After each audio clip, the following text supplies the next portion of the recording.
얘, 아직도 옥탑방에 사니? 나 같으면 쪽팔려서 여기 못 나오겠다. 동창이 저에게 내뱉은 말이었습니다. 얼굴이 화끈거렸습니다. 옥탑방에서 살았던 게 그렇게 창피한 일이었나요? 그 애는 제 앞에서 명품 가방을 일부러 테이블 위에 올려놓으며 비웃었습니다. 거지야? 지은아? 시집 가서도 여전히? 저는 아무 말도 할 수 없었습니다. 하지만 그날 밤 시어머니가 어디론가 전화를 걸었습니다. 저예요.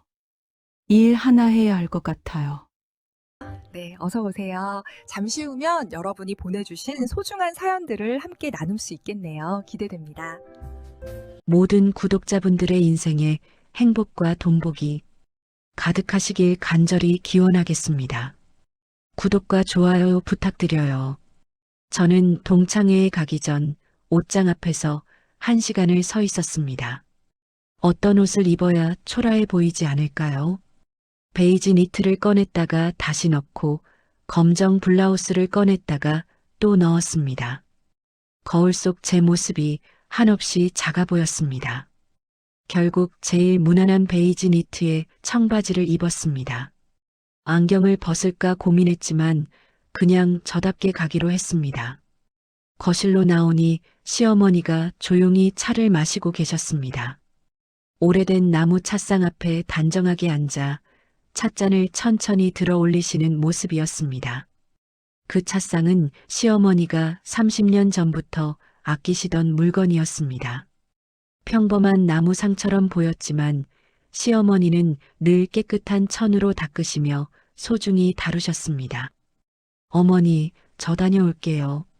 그렇게 말하자 시어머니는 찻잔을 내려놓으며 고개를 끄덕이셨습니다. 천천히 다녀와라. 너무 신경 쓰지 말고. 그 목소리는 언제나처럼 따뜻했습니다. 지하철을 타고 강남으로 향했습니다. 창밖으로 스쳐 지나가는 풍경을 보며 저는 행복했습니다. 15년 만에 친구들을 보는 거니까요. 강남역에서 내려 골목을 걸어 들어갔습니다. 고급 레스토랑 입구가 보였습니다. 유리문 너머로 화려한 샹들리에와 우아한 인테리어가 보였습니다. 심호흡을 하고 문을 열었습니다. 어서 오세요. 직원의 밝은 목소리가 들렸습니다. 저는 예약자 이름을 말했고 직원은 안쪽 홀로 안내했습니다. 테이블에는 이미 몇 명이 앉아 있었습니다. 제일 먼저 보인 건 최서연이었습니다. 긴 웨이브 머리에 베이지 트위드 재킷, 목에는 진주 목걸이가 여러 겹 걸려 있었습니다. 어머 지은아, 진짜 오랜만이다. 서연이가 일어나며 말했지만 그 미소는 차갑게 느껴졌습니다. 저도 웃으며 손을 흔들었습니다. 그래, 서연아, 잘 지냈어? 잘 지내지 뭐. 요즘 문화재단 이사 일 때문에 바쁘긴 한데. 문화재단? 대단하다. 제가 그렇게 말하자 서연이는 손톱을 보며 대수롭지 않게 답했습니다. 응, 남편이 갤러리 하잖아. 그래서 자연스럽게. 그때 옆에서 목소리가 끼어들었습니다. 야, 한지은 왔네. 돌아보니 윤미라였습니다. 짧은 단발머리에 화려한 스카프를 두르고 손에는 명품 가방을 들고 있었습니다. 진한 립스틱이 유난히 눈에 띄었습니다. 미라야. 그래, 오랜만이다. 저는 억지로 밝게 웃었습니다. 미라는 저를 위아래로 훑어보더니 입꼬리를 올렸습니다. 너는 여전하네. 여전히 볼품없네. 아, 응. 나 원래 이런 스타일이잖아. 제 목소리가 조금 떨렸습니다. 미라는 자리에 앉으며 명품 가방을 테이블 위에 올려놓았습니다. 일부러 보란 듯이 나 이거 어제 샀거든. 700만 원짜리인데 너무 마음에 들어서. 와, 예쁘다. 다른 동창 하나가 감탄하며 말했습니다. 미라는 만족스러운 표정으로 가방을 쓰다듬었습니다. 그리고는 제게 물었습니다. 근데 지은아, 너 결혼했다며? 남편은 뭐해? 응, 회사 다녀. 그냥 평범하게 살고 있어. 아, 그래. 애는? 아들 하나 있어. 이제 5살. 아, 그렇구나. 미라는 대충 고개를 끄덕이더니 바로 화제를 돌렸습니다. 근데 너 결혼 전에 옥탑방 살았잖아. 기억나? 제 심장이 쿵 떨어지는 기분이었습니다. 응. 학교 다닐 때 미라가 크게 웃었습니다. 얘, 아직도 옥탑방에 사니? 나 같으면 쪽팔려서 여기 못 오겠다. 주변이 갑자기 조용해졌습니다. 다른 동창들이 저를 쳐다보는 게 느껴졌습니다. 아니, 지금은 아니야. 시댁집에서 살고 있어. 제 목소리가 작아졌습니다. 서연이가 찻잔을 들며 끼어들었습니다. 시댁은 어딘데? 강북이야. 그냥 평범한 동네. 아, 그래? 집은 어때? 그냥 아파트야. 보통이지. 저는 최대한 담담하게 대답했습니다. 서연이가 고개를 끄덕이더니 말했습니다. 요즘 강남 집값 엄청 올랐잖아. 우리 집도 시세가 20억 넘었어. 미라가 바로 거들었습니다. 우리도. 근데 지은이는 재산이 좀 있어? 시댁에서 뭐 물려받을 거 있고? 저는 손을 꽉 쥐었습니다. 글쎄, 잘 모르겠어. 그런 거 생각 안 해봤어. 미라가 피식 웃었습니다. 거지야, 지은아? 시집 가서도 여전히? 그 말이 가슴에 꽂혔습니다. 저는 아무 대답도 하지 못하고 물컵만 바라봤습니다. 다른 동창 하나가 어색하게 끼어들었습니다. 야, 너무 그러지 마. 돈이다는 아니잖아. 하지만 미라는 개의치 않았습니다. 아니, 나는 궁금해서 그러는 거지. 솔직히 요즘 서울에서 살려면 돈 있어야 되잖아. 서연이가 메뉴판을 펼치며 말했습니다. 우리 문화재단에서 요즘 후원 많이 받거든. 기업들도 기부 많이 하고. 지은이네도 기부 좀 받을래? 불우이웃 돕기 뭐 이런 걸로. 서연이 킥킥 비웃으며 말했습니다. 저는 입술을 깨물었습니다. 손톱이 손바닥에 박혀 들어가는 느낌이었습니다. 음식이 나왔지만 목으로 넘어가지 않았습니다. 동창들은 서로 자기 자식 자랑, 남편 직장 자랑, 해외여행 자랑을 쏟아냈습니다. 저는 그저 고개만 끄덕이며 들었습니다. 말을 할 틈도 할 용기도 없었습니다. 식사가 끝나고 커피가 나왔을 때였습니다. 미라가 스마트폰을 꺼내며 말했습니다. 야, 우리 단체 사진 찍자. 추억으로. 다들 자리를 정리하고 모였습니다. 저도 끝자리에 섰습니다. 찰칵 소리와 함께 사진이 찍혔습니다. 미라가 사진을 확인하더니 킥킥거렸습니다. 지은아, 너 표정이 왜 그래? 완전 우울해 보인다. 아, 그래. 미안, 나 원래 사진 잘 못 찍어. 서연이가 옆에서 말했습니다. 다음에는 좀 더 밝은 데서 만나자. 너도 화장 좀 하고 오고. 그 말을 들으며 저는 가방을 집어들었습니다. 나 먼저 갈게. 애 봐야 돼서. 그래. 조심히 들어가. 인사도 대충 건성으로 돌아왔습니다. 저는 레스토랑을 나와 골목을 걸었습니다. 눈물이 핑 돌았습니다. 지하철역까지 가는 길이 한없이 멀게 느껴졌습니다. 왜 나는 항상 이럴까요? 왜 나는 떳떳하게 말 한마디 못하는 걸까요? 집에 도착했을 때는 밤 9시가 넘어 있었습니다. 현관 비밀번호를 누르는 손이 떨렸습니다.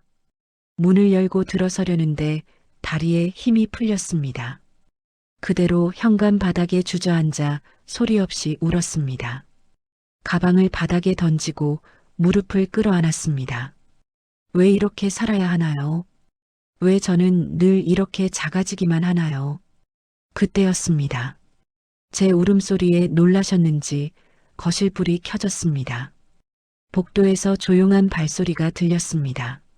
시어머니가 현관으로 나오셨습니다. 저는 고개를 들 수가 없었습니다.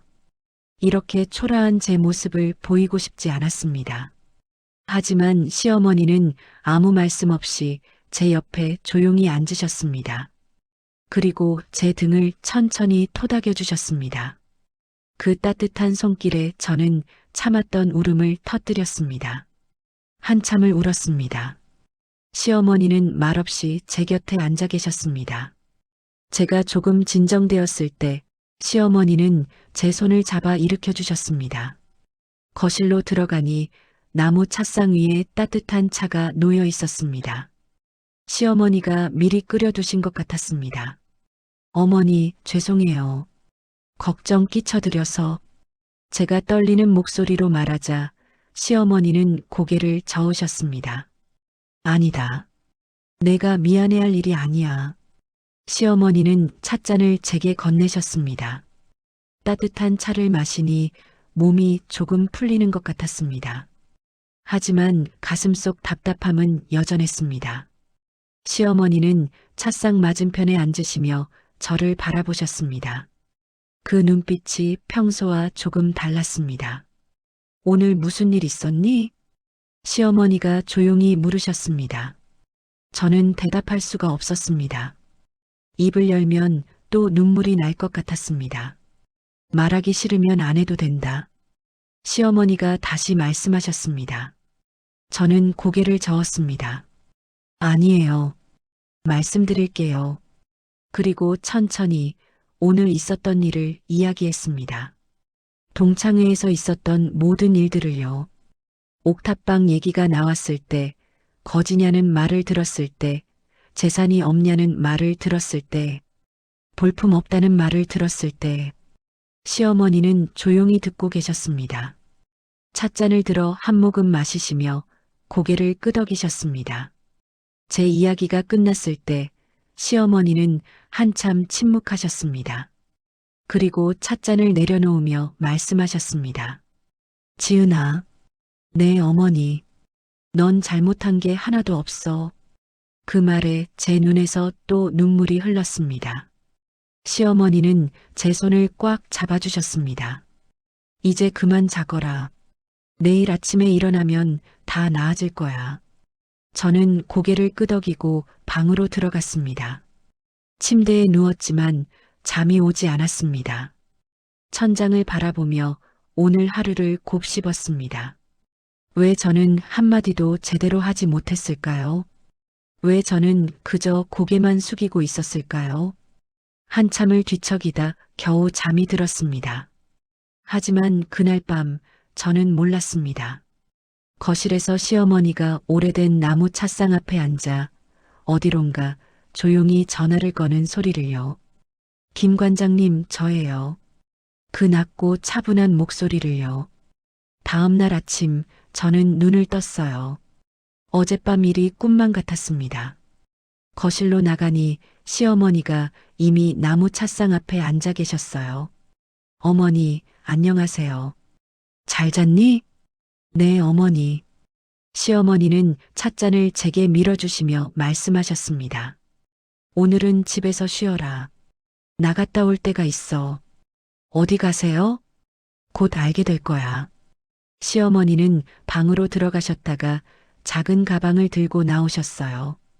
평소에 잘 쓰지 않으시던 검정 가죽 가방이었죠.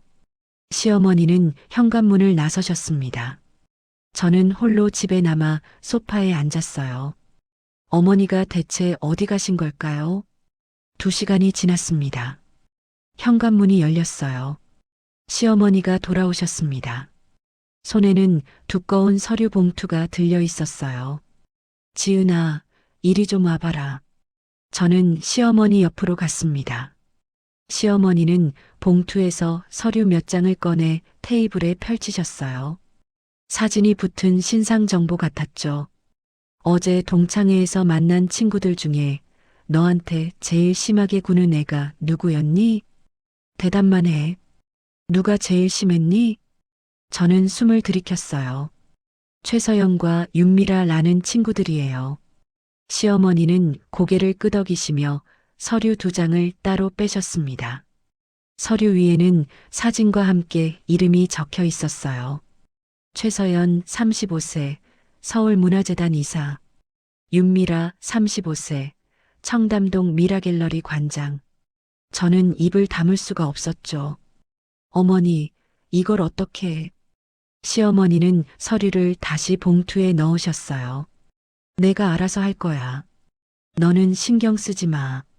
하지만 어머니, 지은아. 시어머니의 목소리가 단호했습니다. 너는 그냥 집에서 쉬어. 나를 믿어. 저는 더 이상 묻지 못했어요.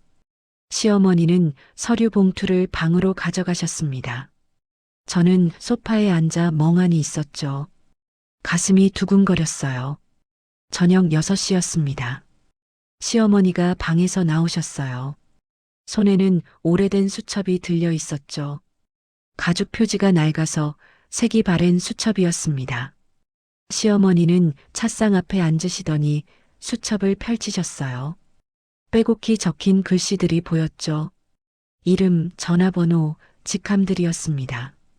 시어머니는 수첩을 한참 넘기시다가 어느 페이지에서 멈추셨어요. 손가락으로 번호 하나를 짚으셨죠. 그리고 거실 전화기를 가져오셨습니다. 저는 소파에서 숨죽여 지켜봤어요. 시어머니는 번호를 눌렀습니다. 신호음이 3번 울리더니 전화가 연결됐습니다. 김 관장님, 저예요. 시어머니의 목소리가 차분했지만 평소와 달랐어요. 전화기 너머에서 놀란 목소리가 들렸죠. 회장님? 어떻게 된 일입니까? 어제 말한 그 2사람 말이에요. 시어머니는 잠시 침묵하시더니 말씀하셨습니다. 최서연, 윤미라. 그 둘이 맞죠? 전화기 너머가 조용해졌어요. 몇 초간의 침묵이 흘렀죠. 네, 맞습니다. 최서연은 서울문화재단 이사고 윤미라는 청담동 미라갤러리 관장입니다. 저는 귀를 쫑긋 세웠어요. 2사람 후원금 내역하고 미술관 운영 상황 자세히 좀 확인해 주실 수 있어요? 전화기 너머 목소리가 놀란 듯 높아졌죠. 회장님, 정말 움직이시는 겁니까? 35년 만에 처음이신데. 시어머니의 목소리가 차갑게 가라앉았습니다. 우리 며느리한테 한 짓이 너무 심했어요.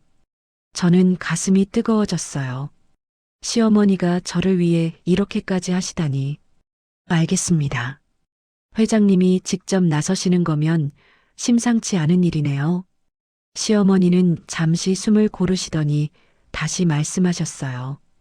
후원금 횡령 같은 거 있는지 꼼꼼히 봐주세요. 전화기 너머에서 키보드 치는 소리가 들렸죠. 알겠습니다. 재단 내부 루트로 확인해 보겠습니다. 미술관 대출 현황까지 다 뒤져보죠. 고마워요, 관장님. 내일 오전까지 부탁드려요. 내일 오전까지 2사람 모두 정리해서 보내드리겠습니다. 전화가 끊겼어요. 시어머니는 수첩을 덮으시고 찻잔을 들어 차를 한 모금 마셨습니다. 저는 조심스럽게 물었어요. 어머니, 그분이 누구세요? 시어머니는 저를 돌아보셨죠. 오랜 친구야. 국립박물관 전 관장이지. 저는 눈이 휘둥그레졌어요. 국립박물관이요? 시어머니는 고개를 끄덕이셨습니다. 나도 옛날에 그 종이를 좀 했었어. 저는 할 말을 잃었습니다. 결혼하고 10년 동안 시어머니는 늘 집에만 계셨거든요. 조용히 차 마시고 청소하고 식사 준비하시는 모습만 봤어요. 어머니, 저는 어머니에 대해 아는 게 하나도 없네요. 시어머니는 씁쓸하게 웃으셨어요. 다 옛날 일이야. 중요한 건 지금이고. 시어머니는 자리에서 일어나셨습니다. 그리고는 복도 쪽으로 걸어가셨어요. 복도 끝에는 작은 방이 하나 있었죠.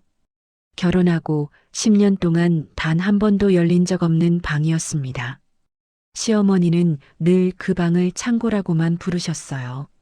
시어머니는 거실 서랍을 여시더니 작은 열쇠를 꺼내셨습니다.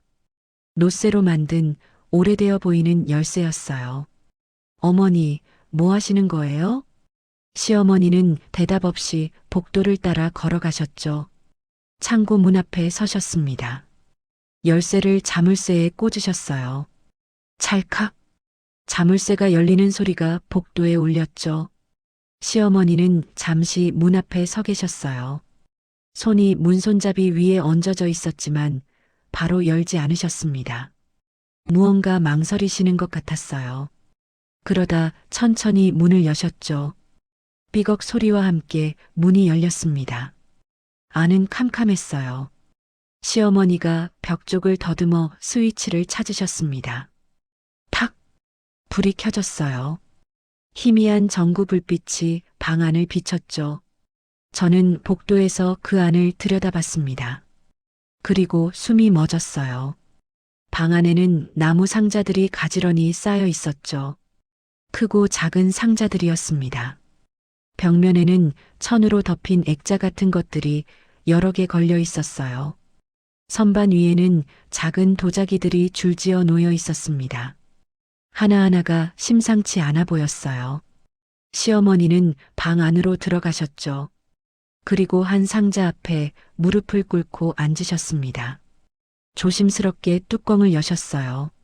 안에는 오래된 문서들이 빼곡히 들어 있었죠. 시어머니는 그중 한 장을 꺼내셨습니다. 저는 뒤에서 지켜봤어요. 35년간 아무한테도 보여주지 않았던 것들이야. 시어머니의 목소리가 낮게 들렸죠. 어머니, 이게 다 뭐예요? 시어머니는 문서를 보시며 대답하셨어요. 내가 평생 모은 것들이야. 저는 방 안을 천천히 둘러봤습니다. 상자는 20개가 넘어 보였어요. 벽에 걸린 천 덮인 액자는 10개쯤 됐죠. 선반 위 도자기는 크고 작은 것이 30개는 넘었습니다. 시어머니는 문서를 제게 보여주셨어요. 저는 문서를 받아들고 읽었죠. 국보 제207호 백자 다랑아리 기증증서. 기증일자 1998년 3월 15일. 기증자 박영순. 저는 눈을 의심했어요. 다시 읽어봤지만 똑같았죠. 어머니, 이게... 시어머니는 다른 문서도 꺼내 보여주셨습니다. 보물 제1538호 겸재 정선 진경산수와 기증증서. 기증자 박영순. 국보 제86호 청자 상가문학문 매병 기증증서. 기증자 박영순. 문서가 한두 장이 아니었어요. 수십 장이 상자 안에 가득했죠. 지은아. 시어머니가 저를 불렀어요. 이제 10대가 된 것 같구나. 시어머니는 천천히 일어나셨죠. 방을 나오시며 불을 끄셨습니다. 하지만 이번에는 문을 닫지 않으셨어요. 자물쇠도 채우지 않으셨죠. 35년 만에 처음으로 그 방 문이 열린 채로 남았습니다. 그날 밤 저는 잠을 잘 수 없었어요. 시어머니가 누구신지, 앞으로 무슨 일이 벌어질지 모든 게 궁금했죠. 그리고 다음 날 아침 10시 초인종이 울렸습니다. 다음 날 아침 10시였습니다. 초인종이 울렸어요. 문 앞에는 정장을 입은 남자가 서 있었습니다. 회장님, 서류 여기 있습니다. 남자는 두꺼운 서류 봉투를 건넸어요. 저는 깜짝 놀라 뒤를 돌아봤죠. 시어머니가 복도에서 걸어 나오셨습니다. 고생했어요. 시어머니는 봉투를 받아드시더니 남자에게 고개를 끄덕이셨어요. 남자는 정중하게 인사하고 돌아갔습니다. 시어머니는 봉투를 들고 거실로 들어가셨어요. 저는 시어머니를 따라 거실로 갔습니다. 시어머니는 찻상 앞에 앉으시더니 봉투를 뜯으셨어요. 안에는 서류가 빼곡히 들어 있었죠. 시어머니는 서류를 한 장씩 꺼내 읽기 시작하셨습니다. 저는 옆에 앉아 지켜봤어요. 그런데 시어머니의 표정이 점점 굳어졌습니다. 한참 후 시어머니는 서류 몇 장을 제게 내미셨습니다. 지은아, 이것 좀 봐라. 저는 서류를 받아들었어요. 서울문화재단 후원금 내역서, 최서연 이사 관리 계정, 총 후원금 30억 원, 용도 불명 지출 12억 원. 저는 눈이 커졌어요. 12억 원이요? 시어머니는 고개를 끄덕이셨죠. 명품 가방, 해외여행, 고급 차량 구입. 전부 개인 용도야. 저는 다음 서류를 받습니다. 청담동 미라갤러리 운영 현황. 관장 윤미라. 은행 대출 33억 원. 상환 기한 3개월 이내. 기한 내 미상환 시 갤러리 경매 처분. 저는 깜짝 놀랐어요. 이 사람들이 이렇게까지. 시어머니는 서류를 정리하시며 말씀하셨습니다. 겉으로는 화려해 보여도 안은 텅 빈 거야. 저는 서류를 다시 읽었어요. 믿기지 않았죠. 동창회에서 그렇게 거만하게 굴던 사람들이 사실은 이런 상황이었다니. 어머니, 이걸 어떻게 하실 거예요? 시어머니는 차를 한 모금 마시셨어요. 조금만 기다려봐. 곧 알게 될 거야. 같은 시각, 서울 강남의 한 고급 빌딩. 서울문화재단 사무실 안에서 최서연은 책상 앞에 앉아 서류를 보고 있었어요. 노크 소리가 들렸습니다. 들어오세요. 직원 한 명이 조심스럽게 문을 열고 들어왔어요. 이사님, 박영순이라는 분이 연락을 하셨는데요. 최서연은 서류에서 눈을 떼지 않고 물었죠. 박영순? 누구야 그게? 직원이 태블릿을 건넸습니다. 국립박물관 김태호 전 관장님이 소개하신 분이라고 합니다. 최서연은 태블릿을 받아들고 화면을 봤어요. 간단한 프로필이 적혀 있었죠. 박영순, 60세. 문화재 컬렉터. 그 외 정보 없음. 최서연은 입꼬리를 올렸습니다. 김 관장님이 직접 소개하셨다고? 네, 그렇습니다. 최서연은 태블릿을 돌려주며 생각에 잠겼어요. 김태호 관장이 소개할 정도면 돈은 있는 사람이겠구나. 한번 만나볼까요? 네, 연락드리겠습니다. 직원이 나가자 최서연은 스마트폰을 집어들었어요. 윤미라에게 카톡을 보냈죠. 야, 박영순이라는 사람 아니? 김태호 관장이 소개했대. 몇 초 후 답장이 왔습니다. 모르는데? 누군데? 최서연이 다시 보냈어요. 문화재 컬렉터래. 돈 좀 있나 봐 킥킥. 윤미라의 답장이었습니다. 오대박 킥킥 후원금 받아내자. 나도 돈 필요한데. 최서연은 피식 웃었어요. 그래, 내가 알아서 할게. 최서연은 책상 위 명함처를 꺼냈습니다. 한참 뒤적이다가 한 장을 뽑아냈죠. 거기에는 김태호의 번호가 적혀 있었어요. 최서연은 전화를 걸었습니다. 신호음이 3번 울렸어요. 여보세요. 김태호의 목소리가 들렸습니다. 관장님, 저 최서연입니다. 아, 최 이사님. 무슨 일이세요? 박영순 여사님 연락처 좀 받을 수 있을까요? 직접 인사드리고 싶어서요. 전화기 넘어가 잠시 조용했어요. 아, 그러시군요. 문자로 보내드리겠습니다. 감사합니다, 관장님. 전화가 끊겼습니다. 1분 후 문자가 왔어요. 최서연은 번호를 저장하고 바로 전화를 걸었죠. 신호음이 2번 울렸습니다. 여보세요. 낮고 차분한 목소리가 들렸어요. 최서연은 가장 공손한 목소리로 말했습니다. 안녕하세요, 박영순 여사님. 저는 서울문화재단 이사 최서연이라고 합니다. 아, 그렇군요. 김태호 관장님께 소개받았습니다. 시간 되시면 한번 뵙고 싶은데 가능하실까요? 전화기 넘어가 잠시 조용했어요. 그러다 목소리가 다시 들렸죠. 좋아요. 내일 오후 3시 어때요? 최서연은 미소 지었습니다. 완벽합니다. 어디서 뵐까요? 인사동에 제가 자주 가는 찻집이 있어요. 주소 문자로 보내드릴게요. 감사합니다, 여사님. 내일 뵙겠습니다. 전화가 끊어졌어요. 최서연은 스마트폰을 내려놓으며 만족스러운 표정을 지었죠. 윤미라에게 다시 카톡을 보냈습니다. 내일 만나기로 했어. 후원금 최소 5억은 받아낼 거야. 윤미라의 답장이었어요. 오케이 킥킥 잘 부탁해. 나 진짜 급해.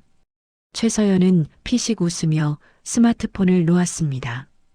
그리고 창밖을 바라봤어요. 강남의 화려한 빌딩들이 보였죠.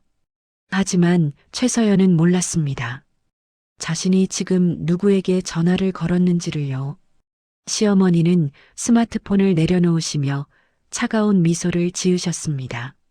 어머니, 누구예요? 최서연이야. 저는 깜짝 놀랐어요. 제 동창 말이에요? 시어머니는 고개를 끄덕이셨죠. 내일 만나기로 했어. 저는 가슴이 두근거렸습니다. 어머니, 뭐라고 하실 거예요? 시어머니는 찻잔을 들어 한 모금 마셨어요.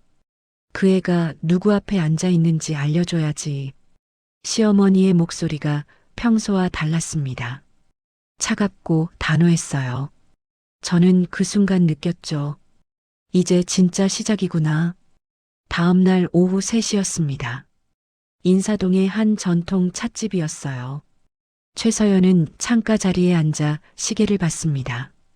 정확히 3시였죠. 문이 열리는 소리가 들렸어요.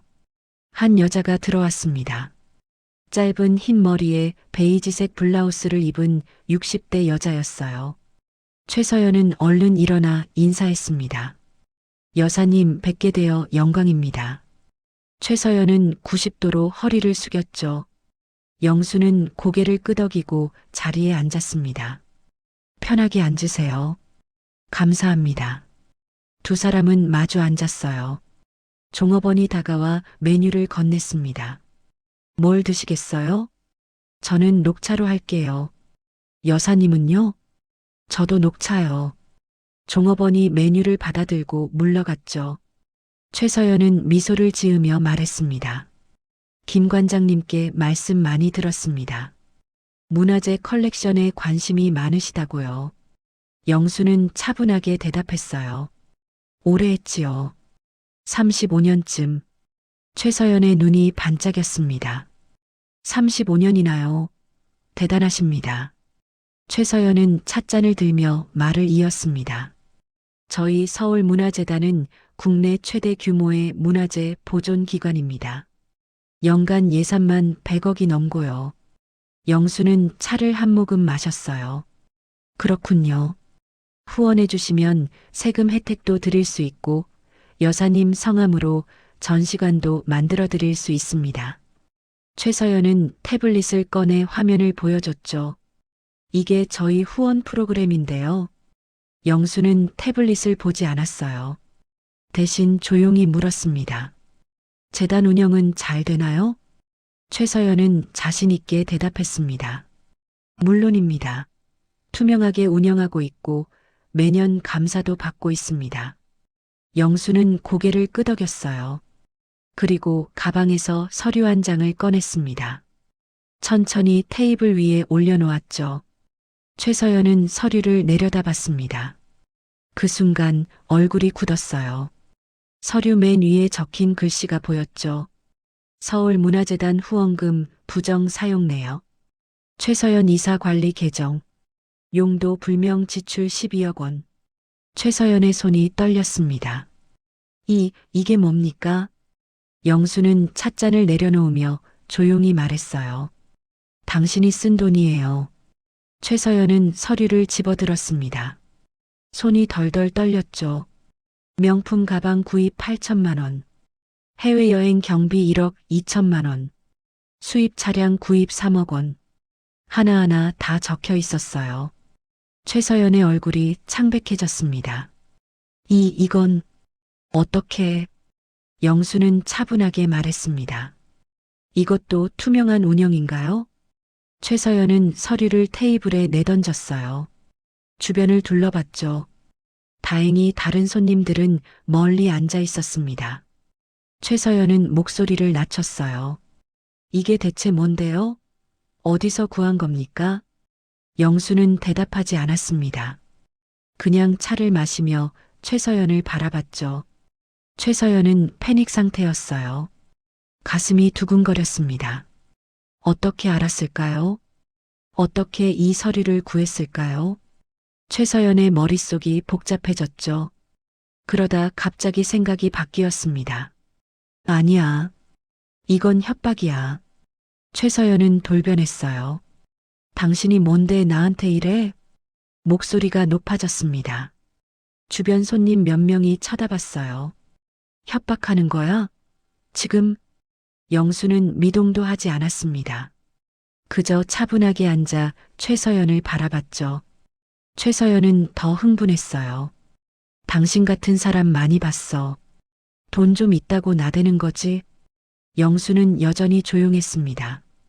최서연은 참을 수 없었어요. 테이블 위 찻잔을 집어들어 영순에게 확 부어버렸어요. 차. 뜨거운 차가 영순의 블라우스에 쏟아졌습니다. 찻집 안이 순간 조용해졌어요. 모든 사람이 이쪽을 쳐다봤죠. 종업원들이 황급히 달려왔습니다. 저기 괜찮으세요? 영수는 흠뻑 젖어 있었어요. 베이지색 블라우스가 차로 얼룩졌죠. 그 뜨거운 차에 맞고도 영수는 미동도 하지 않았습니다. 얼굴 표정 하나 바뀌지 않았어요. 그저 최서연을 차갑게 바라봤습니다. 최서연은 가쁜 숨을 몰아쉬며 말했어요. 당신 같은 건 상대도 안 해. 최서연은 가방을 집어들고 일어섰습니다. 영수는 천천히 냅킨으로 옷을 닦았어요. 그리고 조용히 말했습니다. 문화재단 이사회에서 뵙죠. 최서연의 발이 멈췄어요. 뭐라고요? 영수는 최서연을 똑바로 쳐다봤습니다. 이사회에서 뵙겠다고요. 최서연의 얼굴이 하얗게 질렸어요. 당신이 이사회에? 영수는 대답하지 않았습니다. 그냥 젖은 옷을 털며 자리에서 일어났죠. 종업원에게 카드를 건넸습니다. 차값 계산해 주세요. 저희가. 영수는 고개를 저었어요. 괜찮습니다. 영수는 카드를 받아 가방에 넣었습니다. 그리고 최서연을 한 번 더 쳐다봤죠. 끝까지 가보자고요. 영수는 찻집을 나갔습니다. 최서연은 그 자리에 멍하니 서 있었어요. 손이 떨렸습니다. 다리에 힘이 풀렸죠. 주변 사람들의 시선이 따가웠습니다. 최서연은 황급히 찻집을 빠져나갔어요. 밖으로 나오자 다리가 후들거렸습니다. 빌딩 벽에 기대숨을 골랐죠. 대체 저 여자가 누구야? 이사회라고 했어. 어떻게 이사회에 들어올 수 있지? 최서연은 스마트폰을 꺼냈습니다. 윤미라에게 전화를 걸었어요. 여보세요? 미라야, 큰일 났어. 왜? 무슨 일인데? 박영순. 그 여자. 최서연은 말을 잇지 못했어요. 목소리가 떨렸습니다. 그 여자가 다 알고 있어. 내가 쓴 돈까지. 어떻게? 나도 몰라. 근데 이사회에서 보자고 했어. 이사회? 무슨 소리야? 최서연은 대답할 수 없었습니다. 자신도 이해가 안 됐거든요. 미라야, 나 진짜 무서워. 전화기 너머 윤미라도 불안한 목소리였어요. 일단 진정해. 내가 알아볼게. 전화가 끊겼습니다. 최서연은 스마트폰을 쥔 채 그 자리에 서 있었어요. 인사동 거리가 시끄러웠지만 아무것도 들리지 않았습니다. 한 가지만 머릿속을 맴돌았죠. 저 여자가 대체 누구지?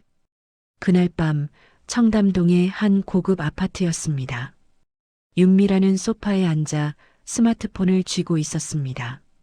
최서연에게서 온 문자가 화면에 떠 있었죠. 미라야, 박영순 그 여자 진짜 이상해. 나 너무 무서워. 윤미라는 입술을 깨물었습니다. 박영순, 김태호 관장이 소개한 사람이라고 했죠. 윤미라는 더 이상 참을 수 없었어요. 바로 김태호에게 전화를 걸었습니다. 여보세요? 관장님, 저 윤미라예요. 아, 미라 관장님. 무슨 일이세요? 윤미라는 숨을 크게 들이켰습니다. 박영순이 누구예요? 전화기 너머가 잠시 조용했어요. 그러다 김태호의 놀란 목소리가 들렸죠. 회장님이요? 회장님을 왜 물어보시는 겁니까? 관장님이 최서연한테 소개해준 사람 아니에요? 아, 그렇긴 한데. 무슨 일 있었습니까? 윤미라는 화가 치밀었어요. 그런 걸 왜 미리 말 안 해줬어요? 관장님이 소개해놓고 목소리가 높아졌죠. 뭘 말씀드려야 하는지. 박영순이 대체 누군데 서연이가 그렇게 무서워해요? 김태호는 한숨을 쉬었습니다. 회장님은 문화재 업계에서 모르는 사람이 없는데요. 윤미라는 미간을 찌푸렸어요. 무슨 소리예요? 그냥 컬렉터 아니에요? 김태호의 목소리가 조심스러워졌습니다. 국보급 문화재 수십 점을 국립박물관에 기증하고 문화재 업계를 쥐락펴락하시는 분입니다. 업계 레전드죠. 윤미라는 숨이 멎었어요. 핸드폰을 떨어뜨릴 뻔했죠. 뭐라고요? 백자 다랑아리, 청자 매병, 겸재 정선 그림까지 전부 회장님 손을 거쳐갔습니다. 윤미라는 소파에 털썩 주저앉았어요. 김태호가 물었습니다. 혹시 무슨 일 있었습니까? 윤미라는 대답할 수 없었어요. 머릿속이 하얘졌죠. 아, 아무것도 아니에요.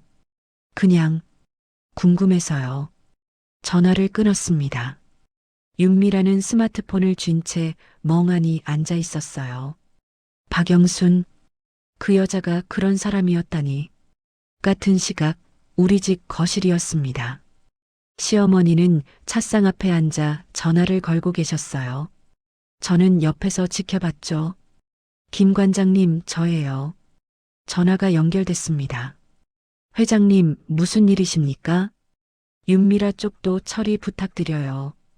김태호의 목소리가 진지해졌어요. 미술관 대출은행 쪽에 압력 넣으면 되나요? 시어머니는 차를 한 모금 마셨습니다. 네. 3개월 말고 3주 안에 갚으라고 하세요. 전화기 넘어가 잠시 조용했어요. 3주요? 그럼 사실상 시어머니의 목소리가 차가웠습니다. 네, 끝장내는 거예요. 알겠습니다. 내일 아침에 처리하겠습니다. 고마워요, 관장님. 전화가 끊겼어요. 시어머니는 스마트폰을 내려놓으시고 조용히 찻잔을 들어 차를 마시면서 말했습니다. 똑같이 해줘야지. 저는 가슴이 복잡했어요. 미라도 서연이도 다 제 동창이었죠. 하지만 시어머니의 표정을 보니 아무 말도 할 수 없었습니다. 다음 날 오전이었어요. 윤미라는 미술관 사무실에 앉아 있었습니다. 어젯밤 김태호와의 통화 때문에 잠을 설쳤죠. 스마트폰이 울렸어요. 은행 번호였습니다. 윤미라는 전화를 받았어요. 여보세요? 윤미라 관장님이십니까? 남자 목소리였죠. 네, 맞는데요. 한국은행 대출 담당 박민수입니다. 윤미라는 자세를 고쳐 앉았어요. 아, 네. 무슨 일이세요? 담당자의 목소리가 딱딱했습니다. 대출 조기 상환 요청이 들어왔습니다. 윤미라는 미간을 찌푸렸어요. 조기 상환이요? 무슨 소리예요? 미라갤러리 대출 33억 건입니다. 윤미라는 웃었습니다. 담당자님, 그거 3개월 있잖아요. 아직 시간 있는데요? 담당자의 목소리가 차갑게 변했어요. 상부 지시로 조기 상환 요청이 들어왔습니다. 3주 안에 33억 전액 상환하셔야 합니다. 윤미라는 귀를 의심했어요. 뭐라고요? 3주 안에 상환 못하시면 갤러리는 경매로 넘어갑니다. 윤미라는 벌떡 일어났습니다. 담당자님, 이게 무슨 소리예요? 계약서에 3개월이라고 되어 있잖아요. 은행 내부 규정에 따라 조기 상환을 요청할 수 있습니다. 계약서 12조 3항에 명시되어 있습니다. 윤미라는 책상 위 서류를 뒤졌어요. 계약서를 찾아 펼쳤죠. 정말로 12조 3항이 있었습니다. 은행은 필요시 조기 상환을 요청할 수 있다. 윤미라는 손이 떨렸어요. 이건 말도 안 돼요. 3주 드리는 것도 최대한 배려한 겁니다.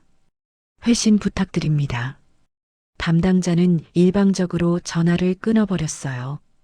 윤미라는 멍하니 스마트폰을 쥐고 서 있었습니다. 3주, 33억. 불가능했어요. 윤미라는 다리에 힘이 풀렸습니다. 책상에 손을 짚고 가까스로 서 있었어요. 말도 안 돼. 윤미라는 휴대폰을 벽에다 힘껏 던졌습니다. 퍽! 휴대폰이 벽에 부딪혀 산산조각 났어요. 화면이 깨지고 부품들이 바닥에 흩어졌죠.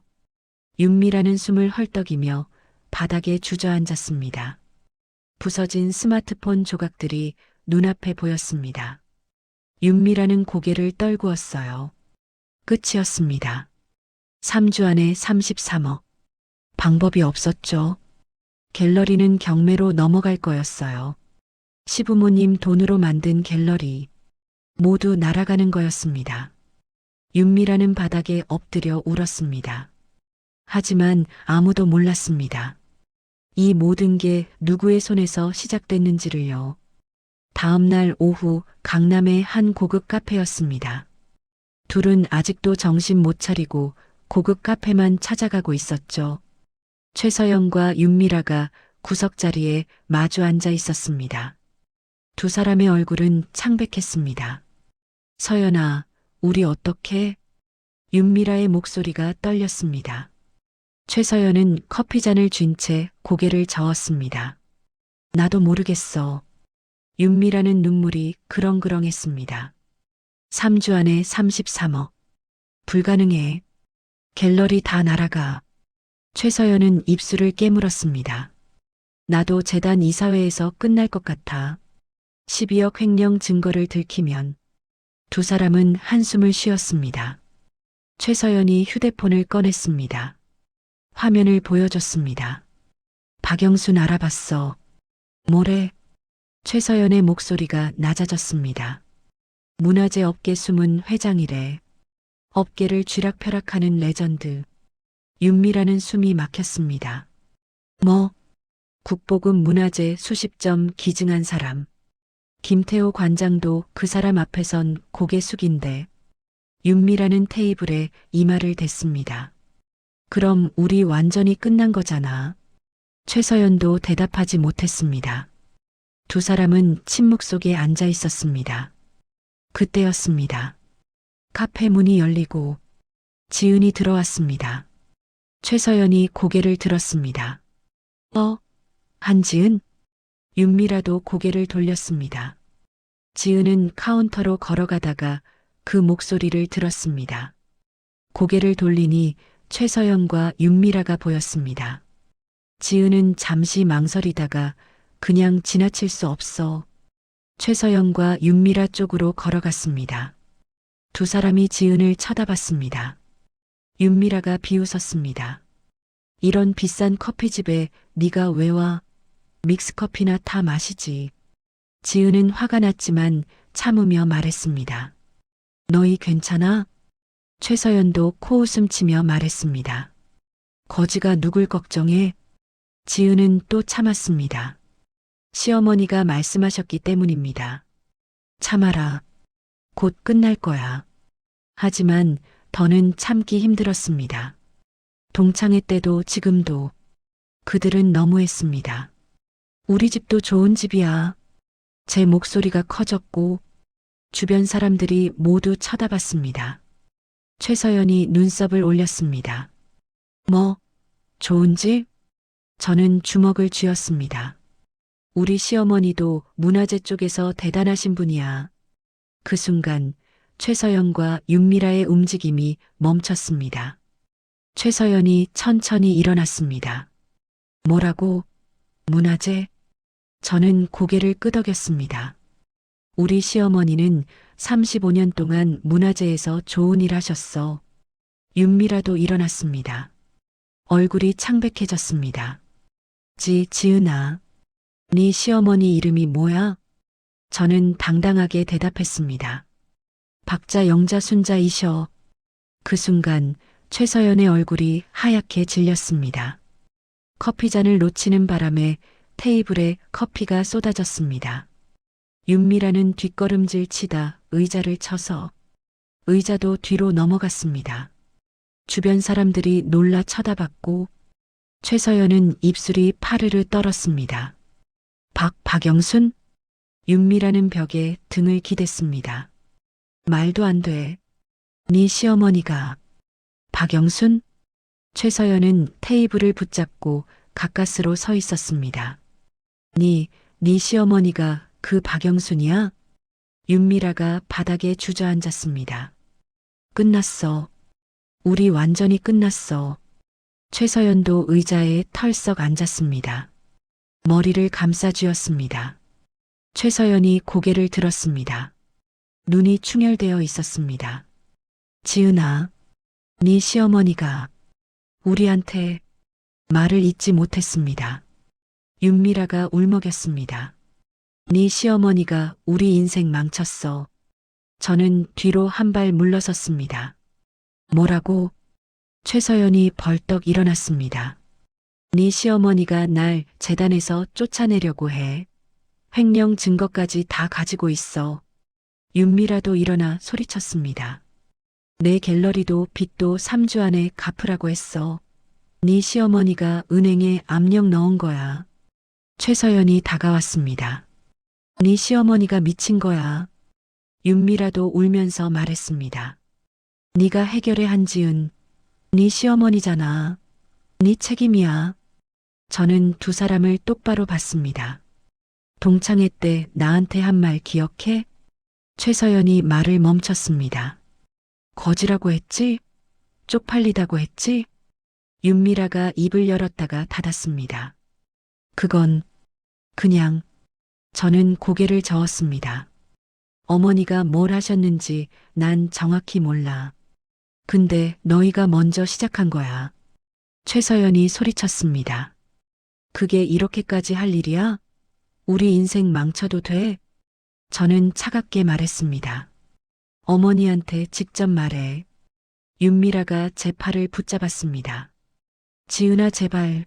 네가 말해줘. 우리가 잘못했어. 저는 팔을 뿌리쳤습니다. 동창회 때는 안 그랬잖아. 저는 카페를 나섰습니다. 뒤에서 최서연과 윤미라의 목소리가 들렸습니다. 한지은. 하지만 저는 돌아보지 않았습니다. 카페 안에서 최서연과 윤미라는 그 자리에 얼어붙어 있었습니다. 자신들이 건드린 사람이 누구였는지 깨달은 순간이었습니다. 이사회 당일 아침, 최서연은 이사회 건물 앞에 서 있었습니다. 최서연은 손이 떨렸고 가방 손잡이를 꽉 쥐었습니다. 심호흡을 한 뒤 들어가야 했습니다. 최서연은 유리문을 밀고 들어갔습니다. 로비를 지나 엘리베이터를 탔고 12층 버튼을 눌렀습니다. 엘리베이터가 올라가는 동안 거울에 비친 자신을 바라본 최서연은 창백한 얼굴과 턱까지 내려온 다크서클에 충격받았습니다. 하지만 이미 모든 일은 벌어진 뒤였죠. 띵! 12층에 도착했습니다. 복도를 걸어 회의실 앞에 선 최서연은 다시 한번 숨을 크게 들이쉬며 문을 열었습니다. 회의실 안에는 이사들이 앉아 있었습니다. 10여 명쯤 되어 보았습니다. 모두 최서연을 쳐다봤고 최서연은 고개를 숙이고 자리로 걸어갔습니다. 의자에 앉아 기다리는 동안 식은땀이 났습니다. 이사장이 말을 시작했습니다. 다들 오셨군요. 곧 시작하겠습니다. 최서연은 테이블 위 물잔을 집어들어 물을 마시려고 했지만 손이 떨려 물을 마실 수가 없었습니다. 그때였습니다. 회의실 문이 열렸습니다. 한 여자가 들어왔습니다. 짧은 흰 머리에 베이지색 블라우스를 입은 60대 여자. 박영순 바로 지은의 시어머니였습니다. 이사들이 모두 일어나 인사를 했습니다. 회장님, 최서연은 고개를 더 숙였습니다. 영순과 눈을 마주치고 싶지 않았거든요. 영수는 천천히 회의실을 가로질러 상석으로 걸어갔고 가장 상석 의자에 앉았습니다. 앉으십시오. 이사들이 자리에 앉은 뒤 영수는 테이블을 한 바퀴 둘러보고 말했습니다. 오랜만입니다. 목소리는 차분했고 덤덤했습니다. 오늘은 중요한 안건이 있어서 직접 왔습니다. 이사들이 서로 눈빛을 교환하는 사이 최서연은 손을 무릎 위에 올렸고 너무 긴장된 나머지 손톱이 손바닥을 파고들 정도로 주먹을 꽉 쥐었습니다. 영순이 가방에서 서류 뭉치를 꺼내고 테이블 위에 올려놓았습니다. 이사장이 서류를 받아들더니 말했습니다. 이게 뭡니까? 영순이 대답했습니다. 최서연 이사의 횡령건입니다. 회의실이 순간 조용해졌습니다. 이사장은 서류를 펼쳤습니다. 다른 이사들도 모두 서류를 둘러보았고 그 사이 최서연의 얼굴은 하얗게 질려갔습니다. 회장님, 영수는 최서연을 쳐다보지 않았습니다. 이사장이 서류를 읽기 시작했습니다. 명품 가방 구입 8천만 원, 해외여행 경비 1억 2천만 원, 수입 차량 구입 3억 원.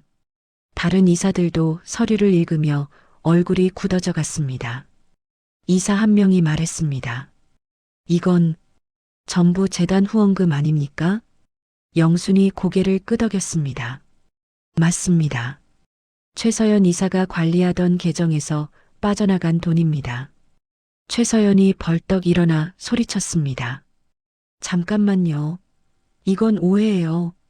저 절대 그런 적 없어요. 이사 한 명이 물었습니다. 그럼 이 서류는 뭡니까? 최서연은 빠르게 대답했습니다. 누군가 조작한 거예요. 저를 모함하려고. 영수는 차분하게 가방에서 또 다른 서류를 꺼내어 이사장에게 건넸습니다. 명품 가방 영수증입니다. 최서연 이사 이름으로 구매됐습니다. 이사장이 영수증을 확인하더니 정말로 최서연 이름이 적혀 있는 것을 보고 놀랐습니다. 최서연이 소리쳤습니다. 그건 제 명의를 도용한 거예요.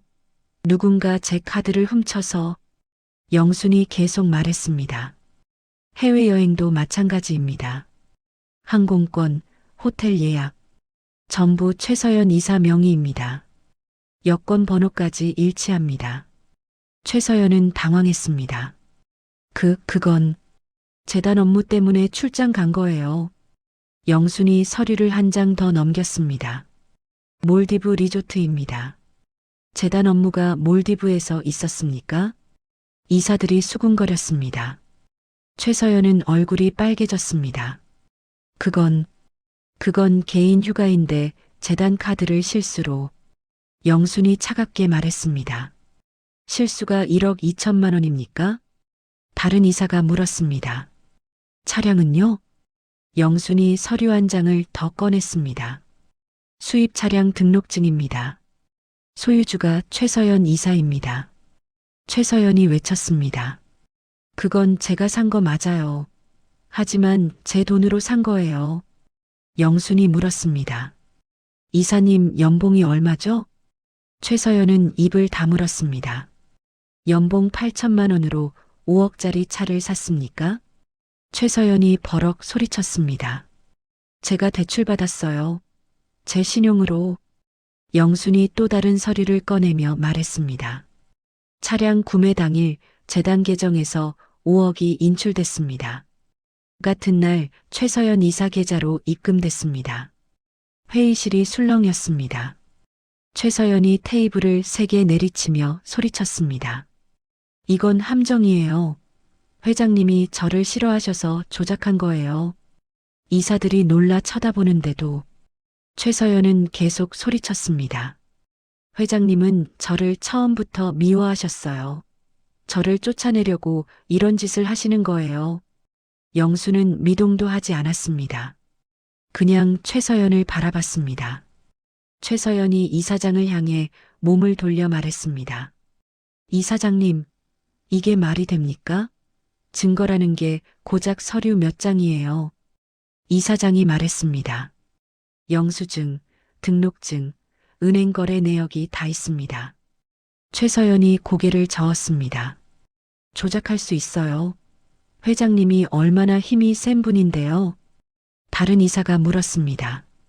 그럼 최서연 이사, 횡령이 아니라는 증거가 있습니까? 최서연은 입술을 깨물었습니다.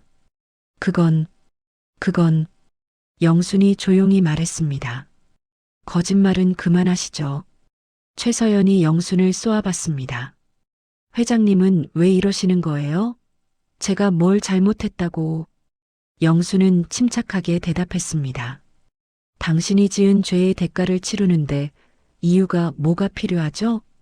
당신은 아무 죄 없는 우리 며느리에게 왜 그렇게 대했던 거죠? 최서연이 비웃으며 말했습니다. 결국 사적인 감정 때문 아니에요? 며느리가 무시당했다고 복수하시는 거잖아요. 이사장이 최서연을 제지했습니다. 최 이사, 진정하세요. 하지만 최서연은 아랑곳하지 않고 말했습니다. 이건 공과 사를 구분 못하는 거예요. 회장님, 이렇게 하시면 안 되는 거 아니에요? 영수는 여전히 차분했습니다. 가방을 집어들고 말했습니다. 기회는 드렸습니다. 인사동 찻집에서요. 이사장이 한숨을 쉬었습니다.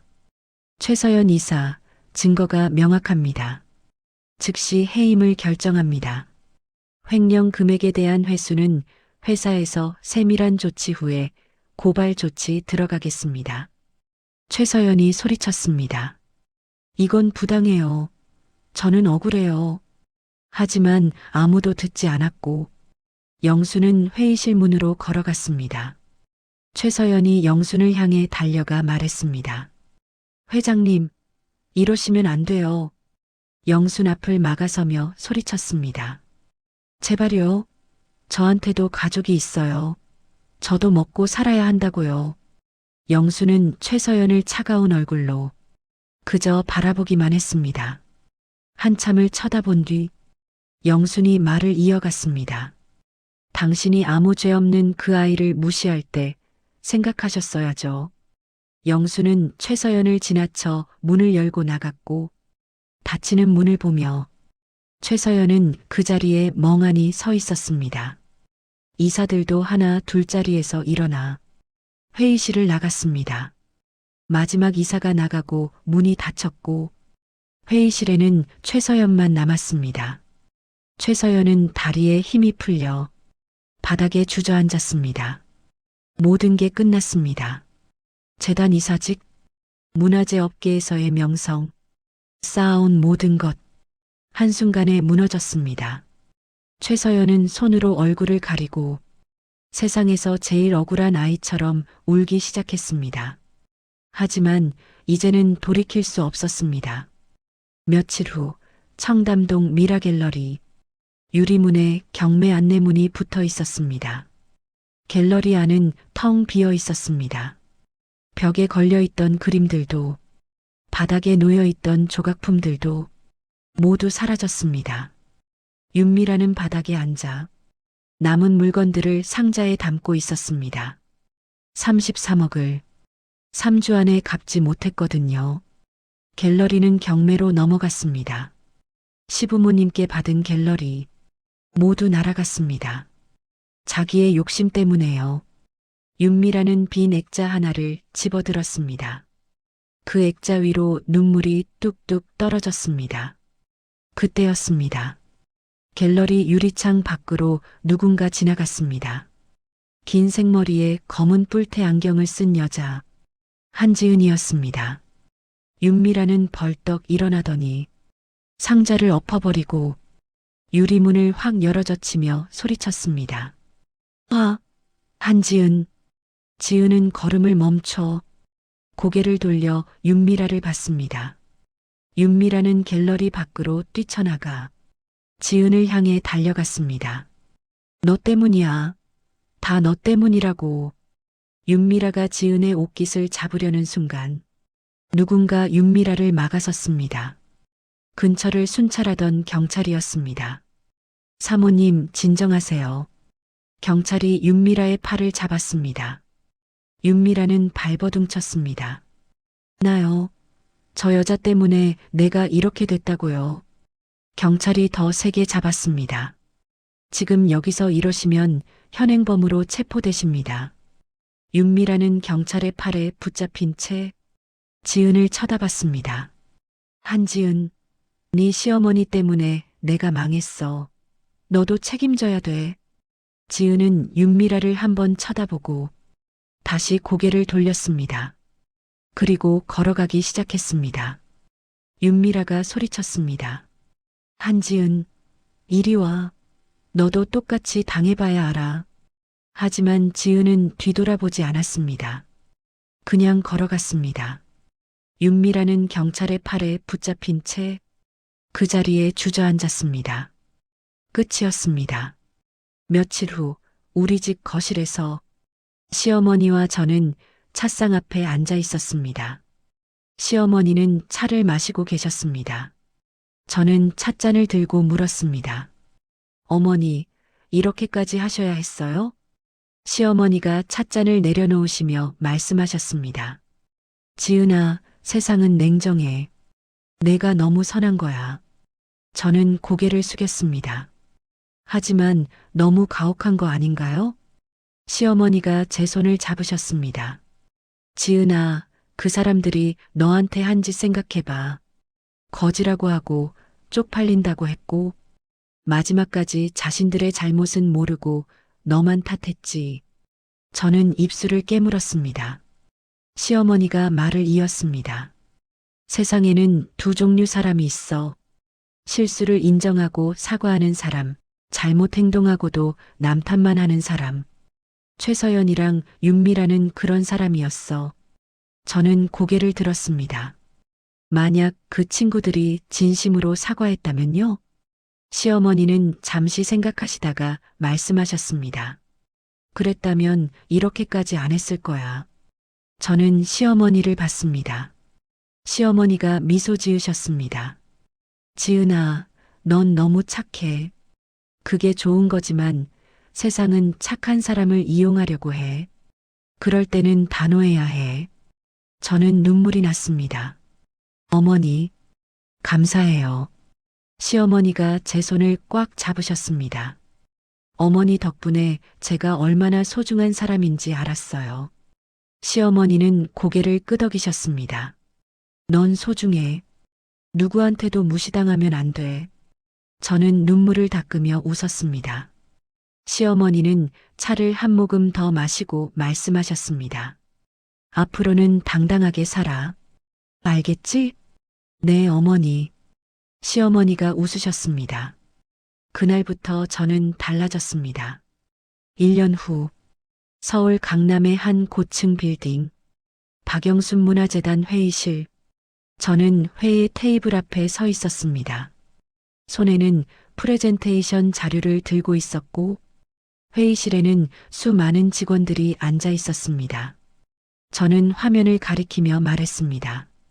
이번 전시는 조선시대 백자를 중심으로 진행할 예정입니다. 관람객 목표는 5만 명입니다.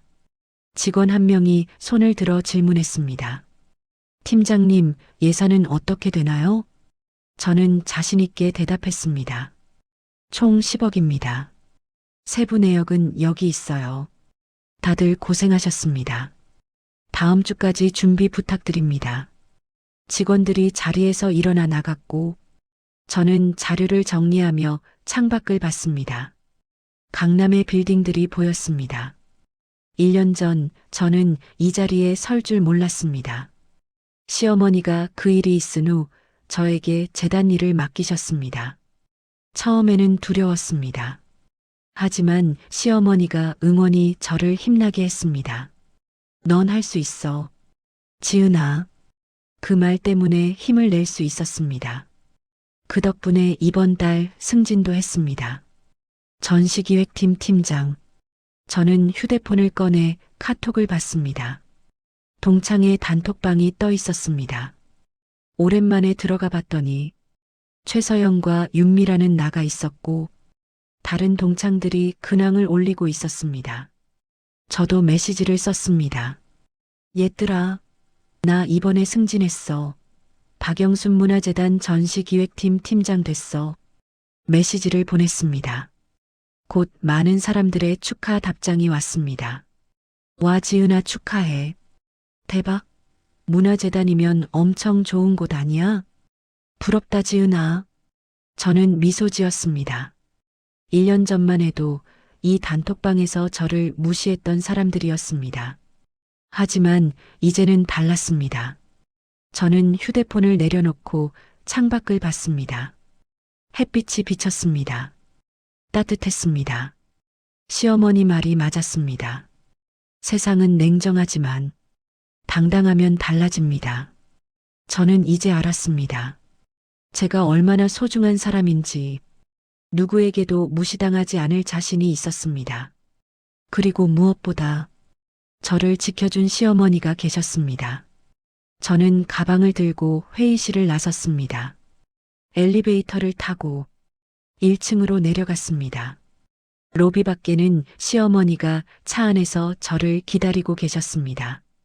저는 차에 올라타며 기쁜 얼굴로 말했습니다. 어머니, 오래 기다리셨어요? 시어머니가 웃으셨습니다. 아니야. 회의 잘 끝났어? 네. 다들 좋아하셨어요. 시어머니가 제 머리를 쓰다듬으셨습니다. 잘했어, 우리 지은이. 저는 시어머니 손을 잡았습니다. 어머니, 정말 감사해요. 시어머니는 고개를 끄덕이셨습니다. 차가 출발했고 창밖으로 서울거리가 지나갔습니다. 저는 더 이상 동창회 때 그 한지은이 아니었습니다. 이제는 당당한 한지은이었습니다. 그리고 이 모든 것은 시어머니 덕분이었습니다. 오늘의 사연은 어떠셨나요? 오늘 사연이 재미있으셨다면 구독과 좋아요 한 번씩 부탁드립니다. 이 사연이 더 많은 사람들에게 전해질 수 있도록 주변에 공유해 주세요.